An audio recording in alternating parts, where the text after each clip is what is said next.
have today a known, respected sexologist, and we have some tough questions for her. About orgasm and the way it affects, how it's instigated, and how it can be enjoyed. But first things first, what is an orgasm? An orgasm basically is the peak or the height of sexual fulfillment or sexual encounter or sexual escapade, right? That peak you get to when your body basically releases itself of tension, of hormones, of oxytocin, of serotonin. That's an orgasm. A lot of women tend to fake orgasms. A lot of women believe they've had orgasms that they have not had.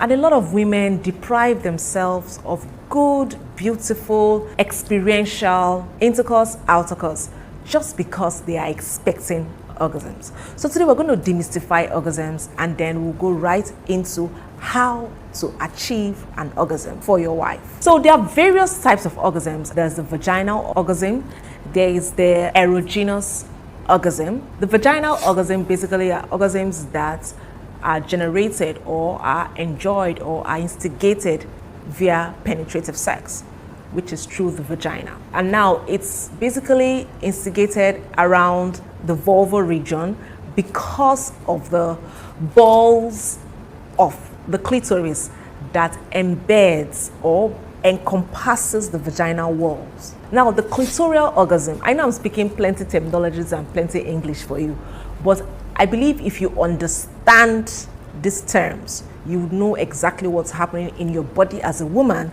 and as a man, you will know how to help your spouse reach and enjoy orgasm. Now, the clitoral orgasm is basically orgasms that take place in the clitoris or takes place around the clitoris. Now, the clitoris is an amazing organ. If you don't know about the clitoris, I think you should go scroll like 2, 3, 4, 5, 6. Imagine going down to 10 videos, or basically just binge on all my videos, and you will see where I talked about the anatomy and the structure of the clitoris. Now, the clitoris basically is an organ, a pleasure organ, right? But it encompasses everything in the vulva. So if the clitoris is properly stimulated, it can generate an orgasm for the woman. Then the third type of orgasm is the one that takes place on the erogenous zones. I have a video down there also that talks about erogenous zones. I have about 41 discovered erogenous zones that work and work very well. So to have an erogenous zone orgasm, you need to be stimulating these zones. Most of these zones are the breasts, the nipples, the nape, the back of the earlobe, the inner thighs, the skin. So one of the basic things that restricts orgasms is the fact that people generally expect that orgasms will be instigated by penetration. 75% of women have been noted to say that they do not have orgasms via penetrative sex. So if all you're doing is penetrating her and expecting her to have an orgasm, and she falls within the region of this 75%, she wouldn't have an orgasm, and you will very soon have a frustrated spouse in your arms. So you see, she has been faking it all this while. It's not like she cannot have an orgasm. You are just going via the wrong roadmap. How about to take a chill pill, pause a bit, understand the way her body works, and know if she's internally stimulated or externally stimulated. And then guess what? Do it, and you have her dripping all over you. See you in the next video. Our sexual reading. We are talking about your reading. Sexual intimacy is all about finding what works, what flows between you and your spouse, and maintaining it, not going overboard or going underboard, but just being in that flow. Like when two dancers are in sync with each other. You know when to sway to the left, you know when to do a swirl, you know when to lift her up, you know when to stop and just admire him.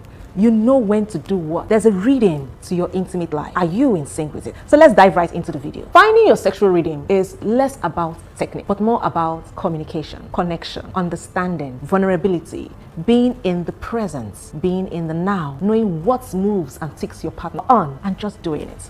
So here are a few tips of how to find your reading. Number one, slow down and be present. It's not all about don't let the media fool you. Don't let anybody fool you. If it's that loud, good. If it's quiet, good. If it's slow, good. But you need to understand your own spouse. Be present. Don't be clouded by what other people say or other people's experiences. Chart the course of your own experience with your spouse. One tip could just be get used to non-sexual touch, starting with non-sexual touch, letting it grow into deep orgasmic flare.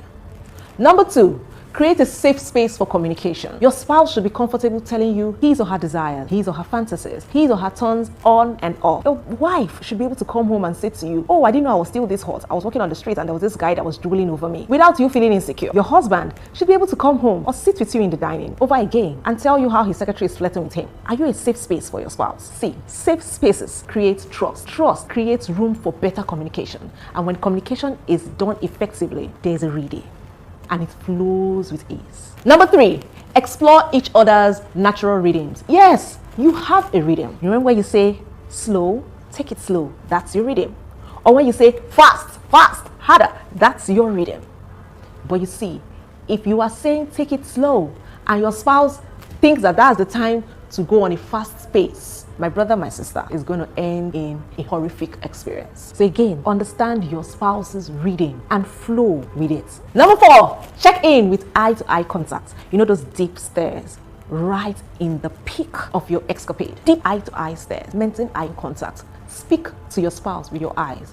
Let him or her know what you're feeling through your eyes. You know, when we talk about rhythm, we talk about dance, we talk about singing, we talk about duets. When two partners are dancing, it's a disaster if they do not understand each other's rhythms. Bring it home into your bedroom. When you are swaying, he knows when to stop. When you are stopping, she knows how to sway. And this happens most times when you maintain good eye contact. Number 5, let go of performance. Performance kills. It kills the rhythm. Let go of performance. Let's not be about, oh, I'm going to shift her womb today. Oh, I'm going to blow his head off. Oh, I'm going to, Embrace play. Embrace comfortability. Embrace communication.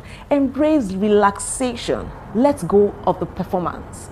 Performance anxiety is a thing and it actually kills the performance. So I've given you 5 tips on how to know and maintain your rhythm sexually. If you know any other, let me say it in the comment section and let's discuss it broad. See you in the next video. Libido basically is the desire to want, the desire for intimacy, the desire for sex. Basically, that's what your libido is. And everybody was created with it. Where there's a challenge or a bit of a challenge is where some have it higher, some have it lower. Generally or scientifically, we could say that the men have a higher libido than the women. Yes, because they have the testosterone, which is responsible for desire, which is the libido hormone. Now women have estrogen. That being said, that's the science of it all.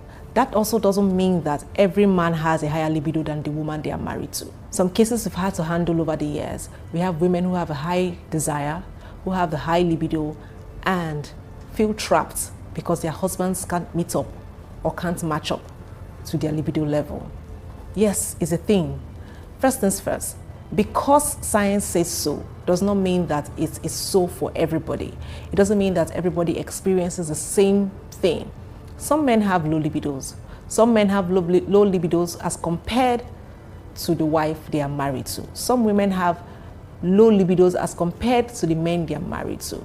So yes, this issue of mismatched libidos is here and we need to talk about it. So if you're married to someone whose libido is higher than yours, there is a challenge. If you're married to someone whose libido is lower than yours, there is a challenge. As you can see, I'm not referring to any specific gender. Now, where there's really not much of a problem is if you're married to someone that you have the same libido level. That means that either both of you are high or both of you are low, but both of you are on the same level. So there's nobody trying to meet up or trying to catch up with the other. Now, how do you match it? You can't, but you can make it work. You can't match up, but you can make it work. And the foundation for doing this is communication. Have proper communication with each other. Understand what works and what does not work. Remember that you just have to show up. Sometimes it's not because you want to, but because you have to. You show up for your spouse. Sometimes you are the one showing up, sometimes your spouse is the one showing up, but there has to be showing up because you're in a covenant relationship, marriage. You are in a covenant to give and receive pleasure to each other. So yes, you might have disparate libidos. It might never match up, but you can make it work. And it starts from communicating your desires to your spouse. It also starts from understanding that you are responsible for your spouse's desire. You are responsible to cup it. You are responsible to cage it. You are responsible to let it loose. Get away from that phase or from that saying that goes, you are cheating yourself if you have to always show up. Keep showing up. One day, the change will happen. And show up enthusiastically. Show up excited. Show up because you are just not in love with this person, but you are submitted to God. See you in the next